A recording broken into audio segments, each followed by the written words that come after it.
Ну, дивись, з одного боку, якщо підняти масштаб і подивитися на події, то ми бачимо, що жодного успіху на лінії бойового зіткнення Росія собі не уявляє. Ну, звичайно, брешуть, щось там надіються,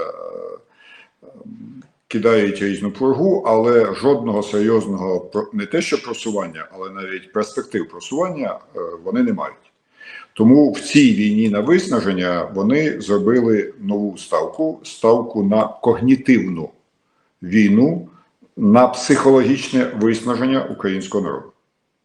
Тобто будуть бити по головам, душам, намагаючись знищити стійкість України як держави в цілому. Саме на це розраховує Путін та його злодійська банда. І зараз оця стійкість, про яку так багато нам казав Зеленський, стає основним фактором. Тільки не та стійкість, яку він, ну скажімо, пов'язує виключно своєю фігурою, а по суті консолідація і політичних еліт, і суспільства в цілому, і цих еліт та суспільства своєї армії. Оця консолідація зараз є надзвичайно важливою і потрібною для України. Натомість ми маємо, як завжди, розгул популізму і просто виконання чергових акторських таких перформансів. Ну да, спочатку Зеленський оголошує про те, що йде до всіх зустрічатися з усіма лідерами фракцій. Цей день, який був назначений для голосування в парламенті, був повністю зірваний, бо до обіду були плановані зустрічі з президентом. Президент потім вирішив, що це не сама важлива задача, і сказав, що прийду пізніше. Вибач, а чому не можна було дійсно провести зустрічі ці після обіду, ввечері, коли вже Рада відпрацювала? Ну, дійсно, можеш пояснити? Я пам'ятаю, як ми виїжджали від того ж Порошенка, не знаю, там, 4-й ночі, в 2-й ночі це було регулярно. Ні, це я розумію. Чому проблема зустрітися ввечері, ніхто не знає. Але ну добре, призначили зранку до обіду. Ну окей, призначили, всі приготувалися. Президент взяв та й поїхав на якусь чергову показуху, де він зустрічається з молоддю, яка задає зарані виписані питання, він дає зарані нецікаві нікому виписані відповіді і просто зірвав і голосування, і зустрічі, по суті. От дивись, вибач, будь ласка, що я тебе переб'ю зараз. Перший раз я тобою повністю не погоджуюсь. Це які офігенні відповіді він дав? Чому треба повертатися в Україні? Тому що у нас красиво і нема конкуренції. Да за цю відповідь будь-який стендапер йому би дав, там, я не знаю, премію. Дивись, не тому, що країна можливості, не тому, що є важливість самореалізувати. Ще, у нас красиво і нема конкуренції. От така, це привабливість. Мені взагалі здається, що ті відповіді, які він давав, і, до речі, цей піар, який він там створив, це спрацювало навпаки. Бо я дивився, який хейт розійшовся навіть не по соцмережах, а саме серед обговорення в професійній середі. Бо Зеленський замість того, щоб запропонувати молоді дійсно мотивацію залишитися в Україні, показав, що в нього нема бачення. Це найстрашніше для країни, яка б'ється за виживання. Ну, зроби скидку. Президент Зеленський і його команда вже навчилися використовувати мертвих героїв і повертати їх в Україну для перезахоронення. А от живих українців повертати в Україну вони поки що не навчилися. Тому він навчиться. Ти ж пам'ятаєш, дайте йому ще 1100 днів. Тим не менше, він прийшов на зустріч із лідером фракції, але от все, що відбулося до того і під час того, показує, що це для нього було додатковим навантаженням, абсолютно несерйозним таким факультативом. По суті, Зеленський, який вже 7 років знімає серіал про себе як центр стійкості і себе як Україну в останній інстанції, його вмовило оточення, ну треба зустрітися з фракцією. Тому що коли провалиться, а неминуче провалиться, закони, котрі з дуру некомпетентні представники українського уряду підписали з МВФ, я маю на увазі ці всі драконовські заходи проти посилок, проти електронної торгівлі тощо, або тим більше проти ФОПок, вони ж самі це підписали з МВФ, а тепер хочуть, щоб парламент за це голосував. Сходив парламент, відбудь цей номер, щоб коли МВФ буде мати претензії до нас, винен був не ти, а парламент. І от президенту просто кажуть, ну треба. І тому він, який займається виключно своїм серіалом, зробив виключення і пішов на корпоратив. Тобто такий додатковий приробіток в його термінології. Це був корпоратив. І от він сходив до цих лідерів фракцій, поговорив з ними ні про що. А на ранок появився документ, про який лідери фракції, ну, принаймні не всі точно знали, про те, що буде запропоновано, щоб парламент прийняв постанову про ратифікацію умови надання цього кредиту. А там буде записано все те, проти чого виступає парламент, і все те, що з дуру підписали некомпетентні представники команди Зеленського з Міжнародним валютним фондом. І от поки ми з тобою говоримо, саме це зараз головне питання дня. Я не бачу серйозного бажання консолідуватися у Зеленського. Відверто кажучи, я не спілкувався з Порошенком про результати цієї зустрічі, але абсолютно переконаний, що вони були ні про що. Це було просто відбування номера, який був записаний як план дня. Ніяких стратегічних домовленостей, ніякого зміни політики задля консолідації не відбулося. Ми живемо в країні, якщо відверто казати, яку тероризує Путін з одного боку, і яку не менше мордує корупція і популізм зсередини. Ну, от дивись, ще один невеличкий елемент серіалу було пару днів назад. Зеленський і уряд, ну і всі їхні турбадури сказали, от тепер заживемо, бо ми розробили нову програму до 2030 року, нова абсолютні підходи розвитку України. Я прочитав, ну і як людина з непоганою пам'яттю, одразу спитав, ну добре, є нова програма, я навіть не хочу її читати. А що сталося з попередніми? Вони повмирали, їх забракували, чи просто забули? І от я гляну. 2021 рік. З такою ж помпою була презентована Національна економічна стратегія до 2030 року. Також у 2022 році план післявоєнного відновлення України. У 2022 році, ще раз, щоб вже наверняка, євроінтеграційна економічна модель розвитку України. Також.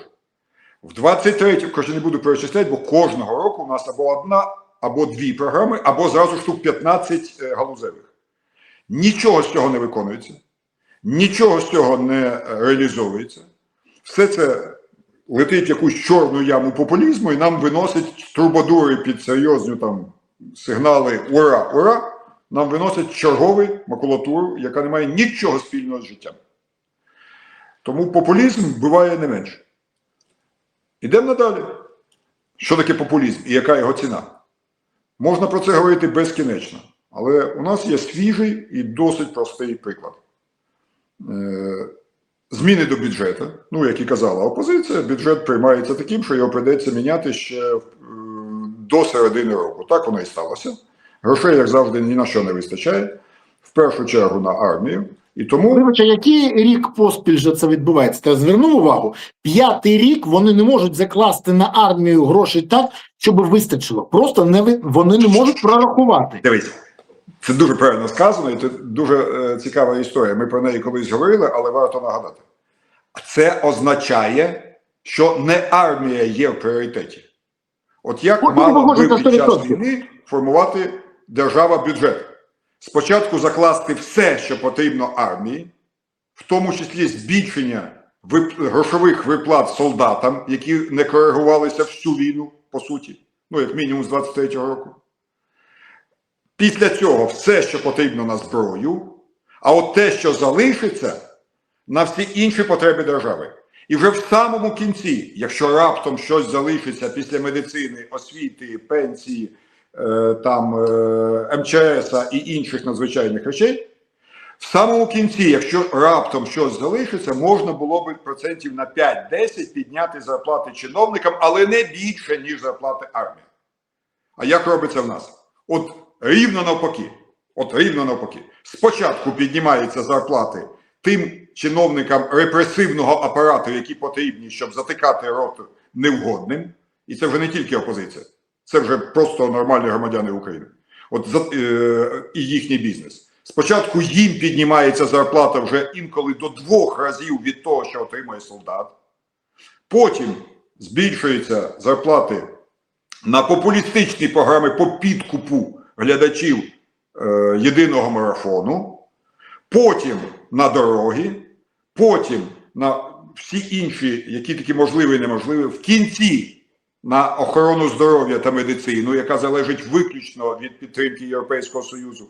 А от що залишається, віддають армії.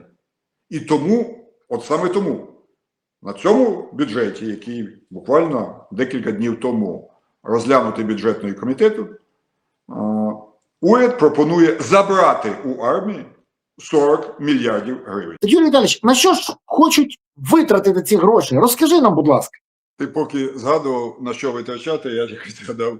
Старезна історія, 2002 рік, вибори до Верховної Ради, і у нас був кандидат по Запоріжжю, ну, простий хлопець, вчитель історії, такого Знову великого вчитель індустріального історії? міста. Я Такий молодий був хлопець,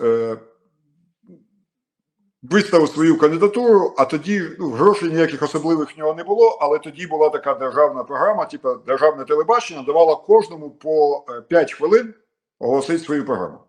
А кандидатів було, ну так, штук там 20. Ну і, понятно, вийшов комуніст, Запоріжжя, вийшов комуніст, я это с красным знаменем в студии. Я это красное знамя установлю на куполе освобожденного от бандеровцев Верховного Совета.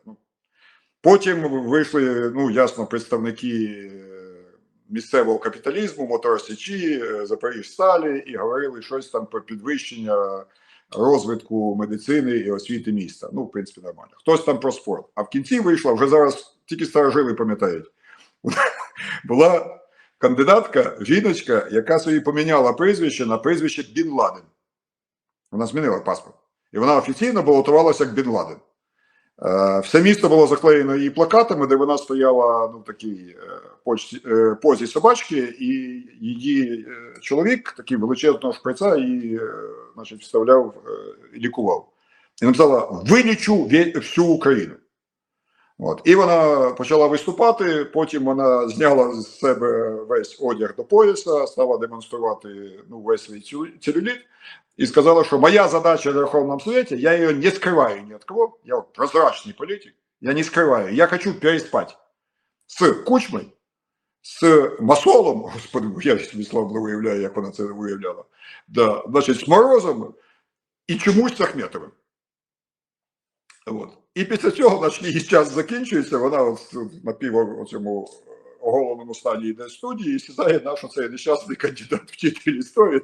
А чим він міг привернути увагу після такого? І він навіть сірий такий костюмчик, такий простенький галстук, і от він сидить, такий, ну, от знаєте, от простий вчитель, да? Він сів і каже: після всього, що я зараз почув, я і побачив, я обіцяю тільки одне: я буду добиватися різкого збільшення фінансування психіатричних лікарень в Україні. Слушай, ну це дійсно це життя.